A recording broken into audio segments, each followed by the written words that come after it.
Hi everyone, গত 15 দিন হয়ে গেল আমি কোনো রকম ভিডিও পোস্ট করছি না। তার কারণ হলো আমি সুন্দরবন গিয়েছিলাম এবং ফেরার পর ছিল সরস্বতী পুজো এবং তারপরে আমার মা খুবই অসুস্থ হয়ে গিয়েছিল এবং এখনও অসুস্থতার মধ্যেই আছে। তার মধ্যেও আমাকে ভিডিও পোস্ট করতে হচ্ছে, না হলে চ্যানেলটা একদমই ডাউন হয়ে যাবে যার জন্য।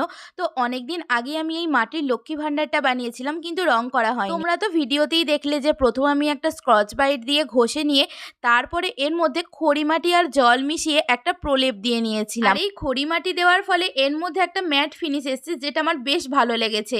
তারপরে আমি এটার মধ্যে একটা চকলেট ব্রাউন কালার দিয়ে কালার করে নিয়েছি এবং তারপরেই আমি ডিজাইন করা শুরু করেছি।